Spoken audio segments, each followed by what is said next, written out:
Señor Dios Todopoderoso, en el nombre de Jesús, nos acercamos a tu presencia confiando en que tú nos vas a ayudar a tener comunión con tu palabra a través de tu Espíritu Santo. Señor, aceptamos nuestra necesidad. Reconocemos que no hay conocimiento total en ninguno de nosotros y queremos ser humildes y recibir tu palabra con atención, con reverencia. Que el Señor ponga su corazón dispuesto a analizarla, a comprenderla, a meditarla y tomar la decisión de obedecerla. Muchas personas saben mucha Biblia en el mundo. Te suplicamos que esa palabra tome fuerza en sus vidas y que cambie sus vidas, que cambie nuestras vidas para tu gloria y tu honra. Te lo suplicamos en el nombre de Jesús. Amén. Amén. Pueden sentarse.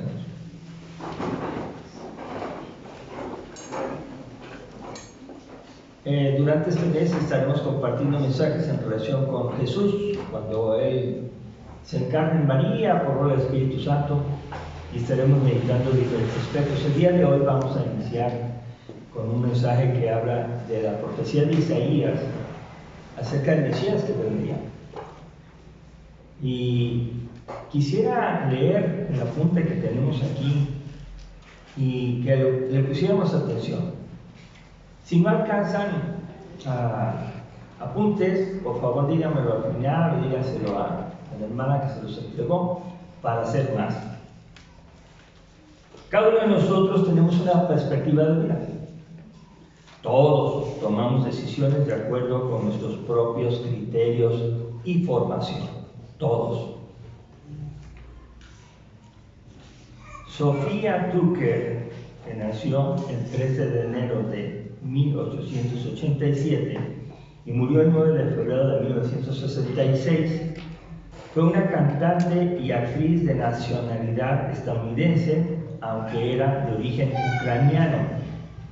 Y desde su particular perspectiva de la vida, escribió lo siguiente. Desde el nacimiento hasta los 18 años, una muchacha necesita buenos padres.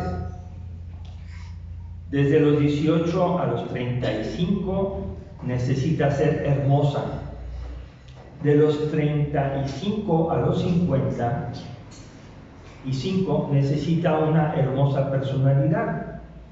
Y de los 55 en adelante necesita dinero. Ese es el particular punto de vista de una persona que no tiene a Dios.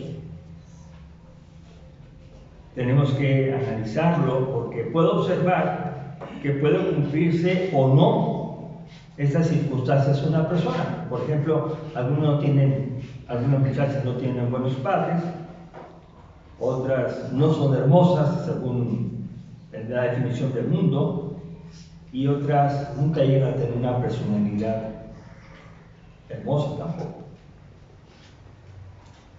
Y muchas personas tienen mucho dinero cuando están ya después de los 55. Sin embargo, esto no es ninguna garantía para ser feliz o para vivir en victoria. Sabemos de muchas personas que muchos admiran y hasta las cantan cuando oyen sus melodías y mueven los pies y le siguen, y cuando van a alguna reunión, hasta las festejan y cantan, pero se suicidaron. Dice, es que yo alabo su música, me encanta la música. Sí, y hay personas que viven adorando, sirviendo, reconociendo las obras maravillosas de las personas creativas, pero Satanás ha cerrado sus ojos, se los ha vendado para que no puedan ver en qué terminaron. Entonces las personas van a la fiestecita donde van y como son músicos o músicas, pero sin embargo su perspectiva de vida no les ayudó a no quitarse la vida, no les ayudó a no drogarse, no les ayudó a perderse, y lo vemos cada día eso. ¿Podrá el anuncio del nacimiento de Jesús transformar nuestra actual perspectiva de vida? ¿Cuál es tu perspectiva de vida? Cada quien tiene la suya. ¿Quieren escucharla? Pónganse a platicar un ratito entre ustedes. Y van a ver cómo algunos que son dominantes aplastan al débil. Y no solamente lo aplastan, sino que lo hacen su discípulo y tratan de que la persona tenga su misma perspectiva. Sin embargo, cuando una persona tiene la perspectiva de un ser humano, de otro humano o humana, vemos que hay una como traición o suicidio moral. Y entonces lo que hacen es, pues es como la persona le dice y hasta se ve mal. Mira, este anda pegadito como si no puede vivir sin él o sin ella. Entonces, ¿qué hace Cristo? Cuando una persona viene a Cristo, el anuncio del nacimiento de Jesús podrá transformar nuestra actual perspectiva de vida, o seguimos iguales, nomás reuniéndonos aquí y en la calle viviendo igual. En la familia y haciendo lo mismo que hacemos. No. Dios quiere transformar nuestras vidas. Voy a explicar por qué. El pasaje que leímos en Isaías 9, del 1 al 7, este pasaje lo escribió, claro, de parte de Dios, 760 años antes de Cristo, aproximadamente 100. Y esta esperanza es la base de la verdadera perspectiva de vida para el pueblo de Dios. La perspectiva o la enseñanza de Jesús es lo que realmente tenemos que adoptar. No importa a mí yo decir que soy cristiano, eso no sirve. Porque muchas personas se dicen que son cristianas y no viven el cristianismo. Lo que queremos ver es que el mensaje de Jesús sea una realidad que mueve su corazón y sus hechos. Cuando Isaías escribe esto, dice en el capítulo 9, verso 1, mas no habrá siempre oscuridad para la que está ahora en angustia, tal como la aflicción que le vino en el tiempo que livianamente tocaron la primera vez a la tierra de Zabulón y a la tierra de Neftalí, pues al fin llenará de gloria el camino del mar de aquel lado de Jordán, en Galilea de los gentiles. Tratando de ubicarlos en la geografía de ese lugar, al norte estaban Zabulón y Neftalí.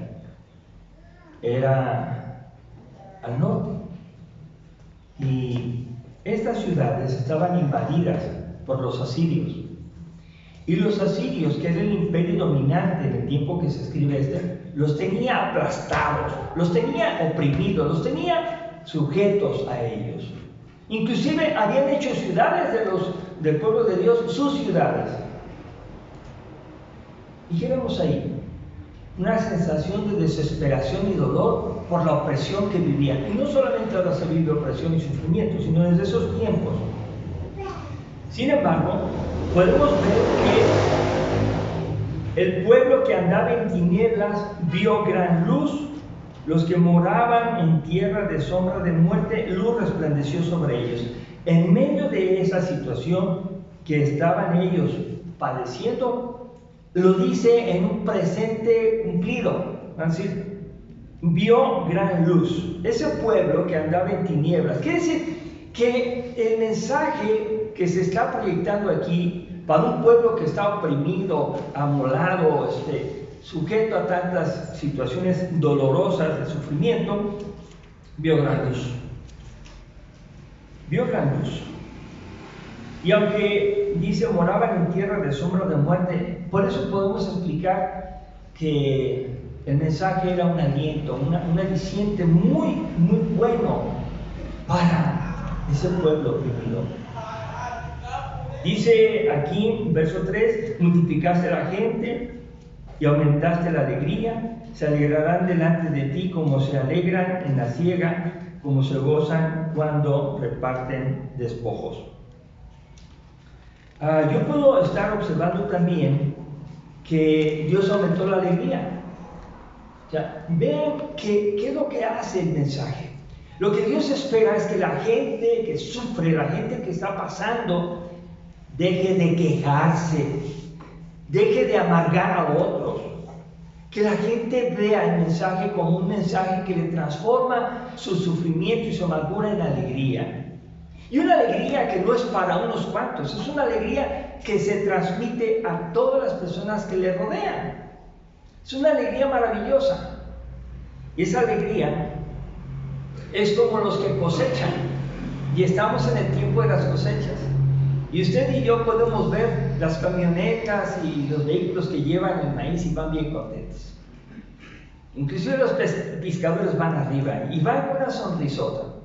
Bueno, también cuando hay luchas había victoria y se recogía lo que sobraba y lo que tenían los vencidos, y entonces había también gran gozo. Esto es para mí, mira, yo lo vi primero. Y se hacían de las posesiones de los vencidos.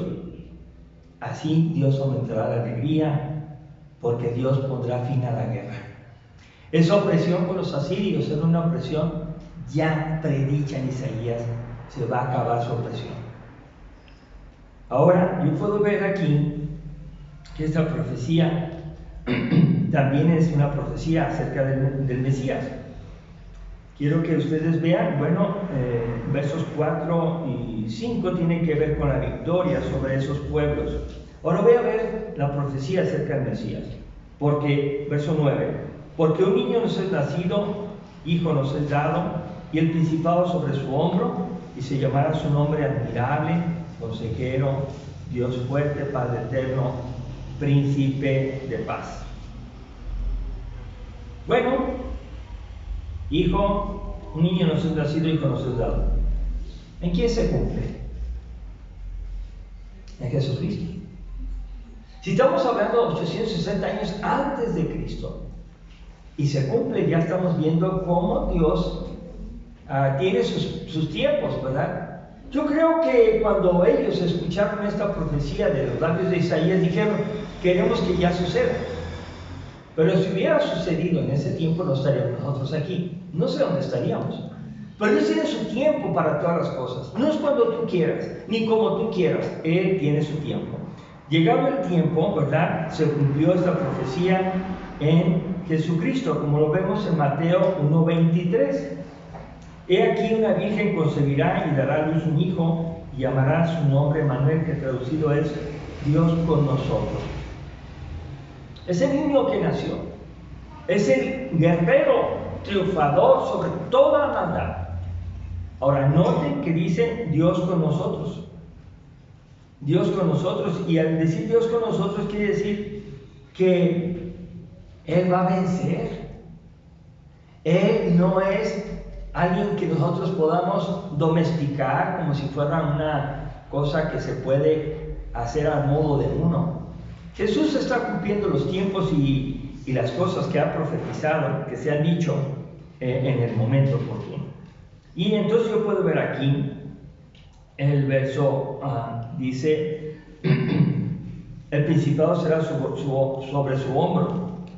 Significa que Jesús llevará el peso del gobierno y la autoridad total. Jesús llevará el principado sobre su hombro.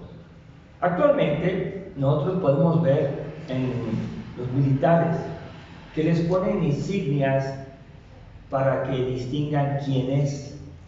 Y el que sabe milicia sabe quién es el comandante en jefe, ¿verdad? El mayor de todos esos. Jesús es el triunfador. Y Jesús no quiere que nosotros vivamos pensando que a lo mejor sí, a lo mejor no. No, Él llevará el peso del gobierno y la autoridad. Entonces voy a analizar un poquito los nombres. Será llamado admirable. Y cuando dice admirable, ese Mesías que iba a venir era por sus obras milagrosas. Ahora yo quiero que piensen en Jesús. ¿Jesús tuvo obras milagrosas? Puedo mencionar varias, ¿verdad? De menor a mayor. Por ejemplo, la más sencilla, pues dijo que perdonaba pecados y no se podía comprobar, y entonces dio capacidad a un paralítico de moverse. Y cuando vieron que el paralítico se movió, para que vean que el Hijo del Hombre tiene poder para perdonar pecados, a ti te digo, levántate, toma tu lecho y anda. Y en ese momento lo adoraron y dijeron, oh, ¿quién es?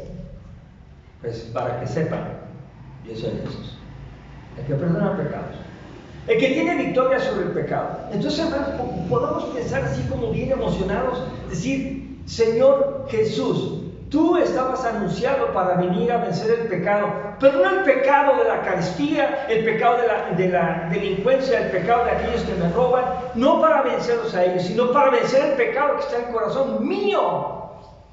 Por cuanto todos pecamos, estamos destituidos de la gloria de Dios, todos somos malos. Cuando una persona se queja de su esposa, digo, no, esto no es cierto. Hasta que escuche la otra parte, que la esposa se queja del esposo. Y nos damos cuenta que hay un pecado que no se resuelve mediante dinero, mediante escuelas, mediante carreras, mediante diplomados. No es eso. Se vence hasta que Cristo está en el corazón de las personas. Y eso es lo más emocionante de esto. Admirable, porque hará obras milagrosas. Y cada uno de los que hemos creído en Cristo, si hacemos un análisis, Él nos ha hecho muchos milagros. ¿Sí es cierto? Nos ha hecho muchos milagros. Ya no podemos estar aquí algunos de nosotros. Alguien dijo, te vas a morir, y aquí estamos. Alguien te dijo, tu vida va a fracasar, y no va a fracasar. Es Dios el que tiene el poder. En Cristo Jesús es admirable. Consejero, porque posee sabiduría divina. Jesús es consejero porque posee la sabiduría de Dios, porque Él es Dios. Entonces, cuando yo ando buscando consejo, le voy a preguntar a este porque tiene contactos, le voy a preguntar a este porque tiene experiencia. Está bien, hágalo, pero busquen primeramente el consejo de Dios. ¿En quién? En Jesús. Cuando alguien se apoya en su propia prudencia o en la prudencia y consejo de un ser humano, es deudor, le debe a esa persona el favor. Y la persona inteligentemente le va a decir, te espero, quiero que vengas. Y la persona dice, pues me hizo un favor, tengo que ir. Eso sucede más o menos con los regalos en los cumpleaños.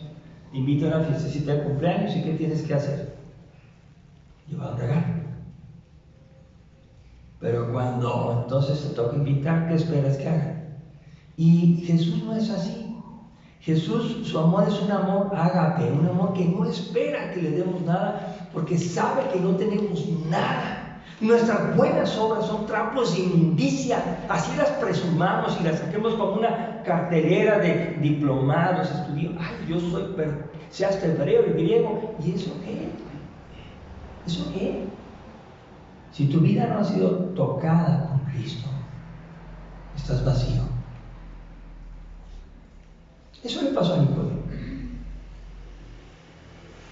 Es necesario ser de nuevo. Convierte. Dios fuerte. La característica de Jesús es Dios fuerte, porque es un poderoso guerrero que defiende a su pueblo. Yo puedo decir, caray, ¿y cómo lo defiendes? Si yo aquí estoy y he visto tantos problemas, me han pasado tantas cosas. No es el tiempo tuyo para decir, ya me defendió. No es lo que tú ves cuando tú puedes decir, Dios me está defendiendo. No, es la fe lo que movió a todos los que creían en Él. Hebreos 11 es un lugar perfecto para ver cómo se debe vivir la vida cristiana. Hebreos 11, los héroes de la fe. Tenemos que ver eso. Noten que esos héroes de la fe fueron aserrados, partidos por mitad, desechados, golpeados, muertos, y siguen siendo héroes de la fe. No eran los que tenían los mejores puestos en la sociedad, no eran aquellos que reunían grandes personas y los seguían, no necesariamente. Dios fuerte porque defiende a su pueblo. Padre eterno, no tendrá fin su protección y su provisión. Para ese padre, cuando alguien no tiene padre, un padre funcional, un padre educado, un padre que ha provisto, es muy difícil de repente entender que Dios es un buen padre, porque como no tuvimos un buen padre, nos cuesta trabajo. Y uno tiene que leer la Biblia y decir, muéstrame cómo eres tú, Dios, para ser mi padre. Bueno, es un buen padre y su protección y su provisión no van a tener límite. Siempre va a estar con nosotros, no como los padres humanos, que inclusive los seres humanos Ahora le dicen a su papá, ya cállate y vamos, tengo prisa. Y el papá tiene que decir, sí, ya me voy. Cuando debieran de decir, papá, cuando tú digas, yo puedo posponer mi cita. Padre Celestial debe ser creído y respetado. Y así como usted ama al Padre, la relación que tiene con su Padre Dios, tenemos que tener una relación con ese Padre terreno que tenemos, que Dios nos ha dado. Porque la Biblia dice que todos honremos al Padre y a la Madre, por supuesto. Quiere decir aquí que ese Padre eterno nos va a proteger y nos va a estar proveyendo de manera de gracia. Muchas veces no merecemos lo que tenemos. Muchas veces no nos damos cuenta que estamos recibiendo de más y no lo merecemos. Y ahí es donde uno tiene que voltear a darle gracias a Dios. Príncipe de paz. Jesús nos da su paz, no como el mundo la da. Y yo puedo creer entonces que la paz de Jesús, como estaba profetizado en Isaías, es un príncipe de paz, quiere decir el que domina la paz, el que tiene el control de la paz. Y Jesús lo explica a él, yo doy la paz a quien yo quiero, y yo doy la paz también, no como el mundo la da. Quiere decir que habrá una razón para estar ansiosos, alguna razón para no tener paz, para decir, me canso. Sí hay una razón. ¿Saben cuál es? El pecado. Cuando uno vive en el pecado, vive en la ansiedad, vive en la angustia, en la depresión, vive en las emociones que nos dan para abajo. Porque el ladrón vino a hurtar, matar y destruir. Y Jesús ha venido para que tengamos vida y vida en abundancia. Y lo que les quiero decir, hermanos, es que Cristo es el que nos da la paz que el mundo no nos da. Miren, hay personas muy felices que cuando tienen dinero son, decíamos a veces, como campanitas que suenan donde quieran. Y no tienen dinero y ya no suenan. Están deprimidos, están angustiados. La paz se da el dinero, el trabajo, la sociedad, la novia, el novio, el esposo, la esposa. Tú da tu personalidad. La paz verdadera que dura para siempre es la paz que Cristo da, la paz del profeta, del Mesías esperado. Y dice, lo dilatado de su imperio y la paz no tendrá límites, se irá acrecentando su reino como la semilla de mostaza, y triunfará totalmente, obteniendo la tan deseada paz que no acabará. Yo puedo entonces ver que lo dilatado de su imperio y su paz no tendrá límite, porque Él dice en el verso, disponiéndolo todo y confirmándolo en juicio y justicia desde ahora y para siempre. Eso quiere decir que se refiere a la victoria final de Jesucristo sobre todas las fuerzas de maldad descritas en el libro de Apocalipsis. Bienaventurados los que leen el libro, las profecías de este libro, Apocalipsis. Bienaventurados, bueno, ¿qué quiere decir? Ay, es que está muy confuso, tiene muchos símbolos. Claro que tiene muchos símbolos y hay que estudiar, hay que pensar qué significa lo que dice Apocalipsis. Pero en resumidas cuentas, es la victoria de Jesucristo sobre toda la maldad de Satanás. Y quien lea Apocalipsis puede encontrar ahí, Cristo triunfó.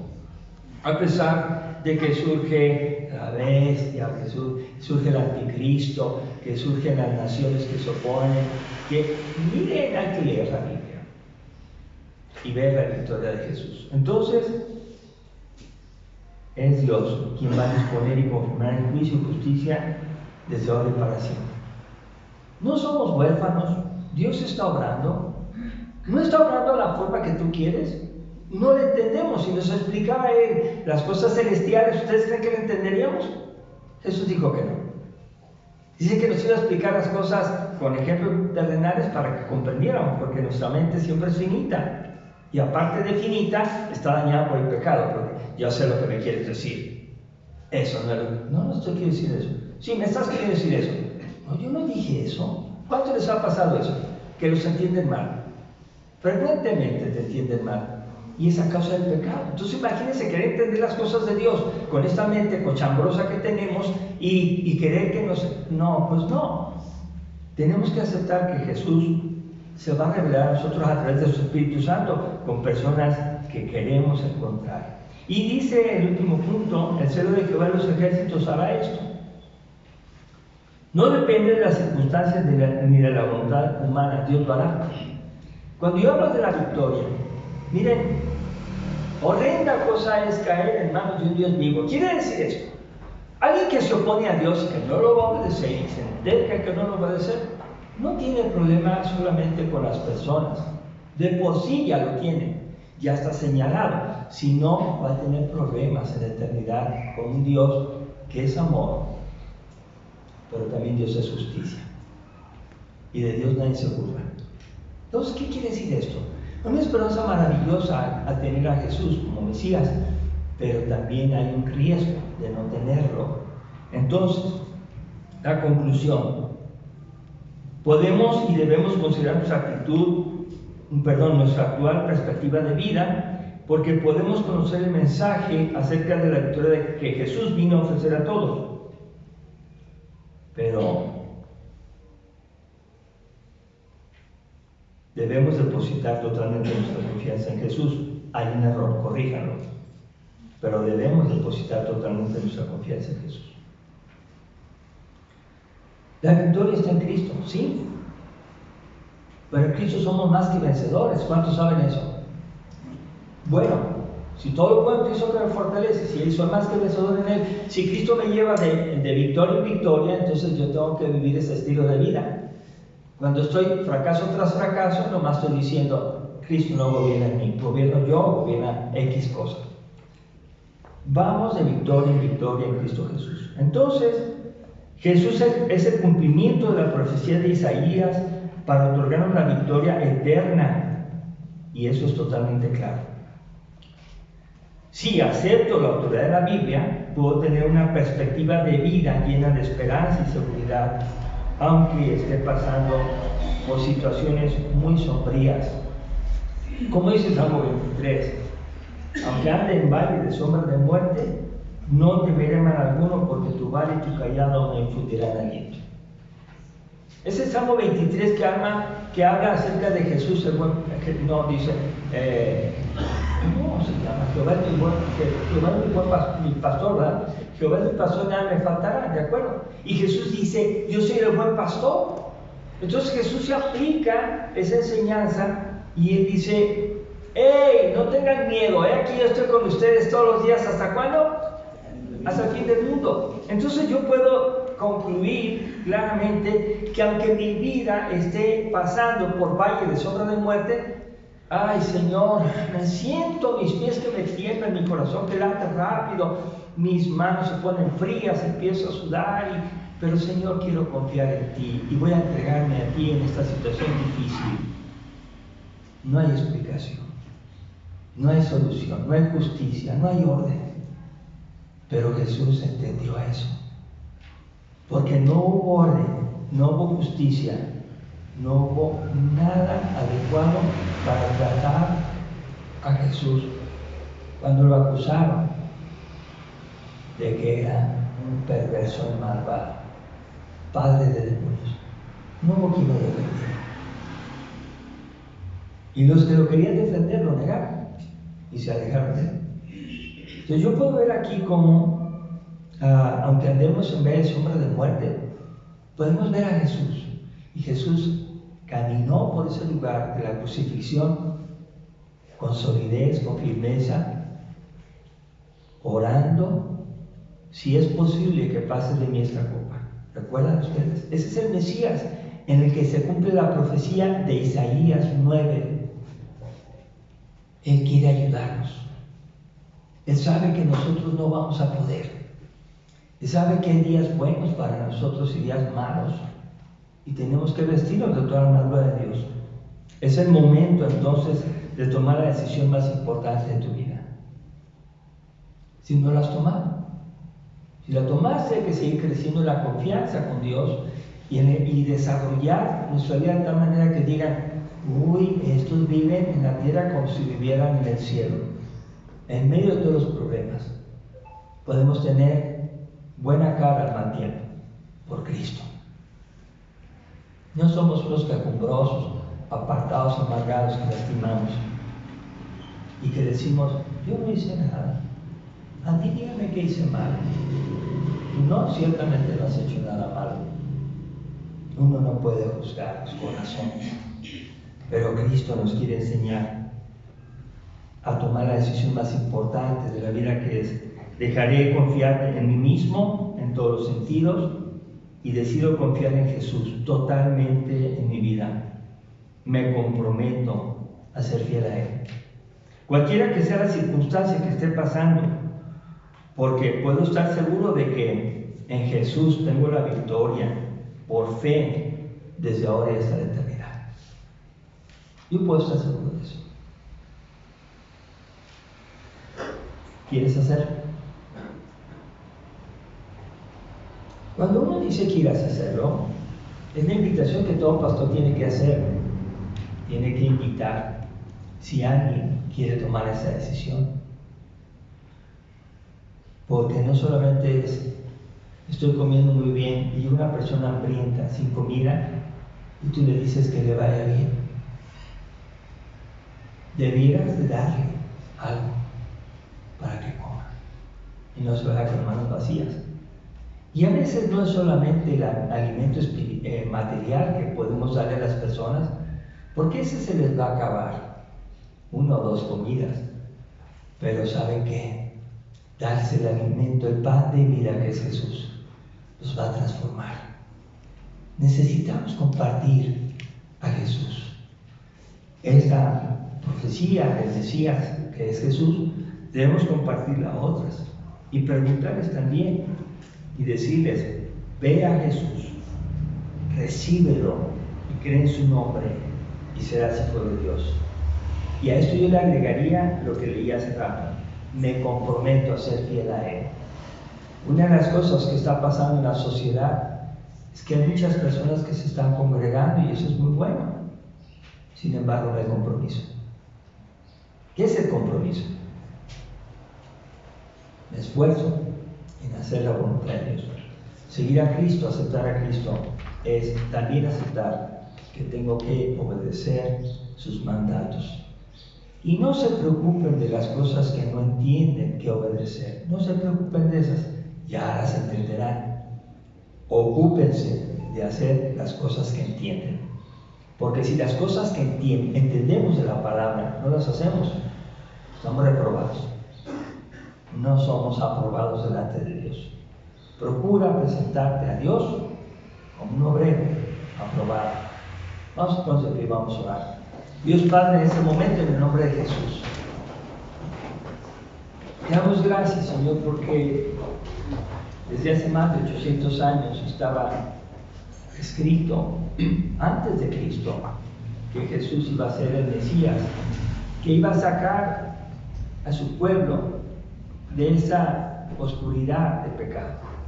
Pero, Señor, ahora te damos gracias porque en Cristo Jesús, los que somos de la fe en Él, también somos hijos de Abraham por la fe. Señor, queremos pedirte que nos ayudes a nosotros que estamos en Cristo a celebrar la victoria que nos das. Pero no solamente a celebrar, sino también a vivir cada día en victoria sobre el pecado. Que, Padre, ninguna circunstancia de la vida nos ayude nos trastorne nuestro estado de ánimo. Ciertamente somos humanos, pero también ahora tenemos al Espíritu Santo en nuestro corazón, con el cual podemos vencer todas las dificultades. Te pedimos, Señor, que nos ayudes a comprender el mensaje y que sea el Espíritu Santo el que lo confirme y nos ayude a cambiar, a crecer y a sembrar tu palabra en otros que lo necesitan. Te damos gracias y te lo suplicamos en el nombre de nuestro Señor Jesucristo. Amén. Así sea.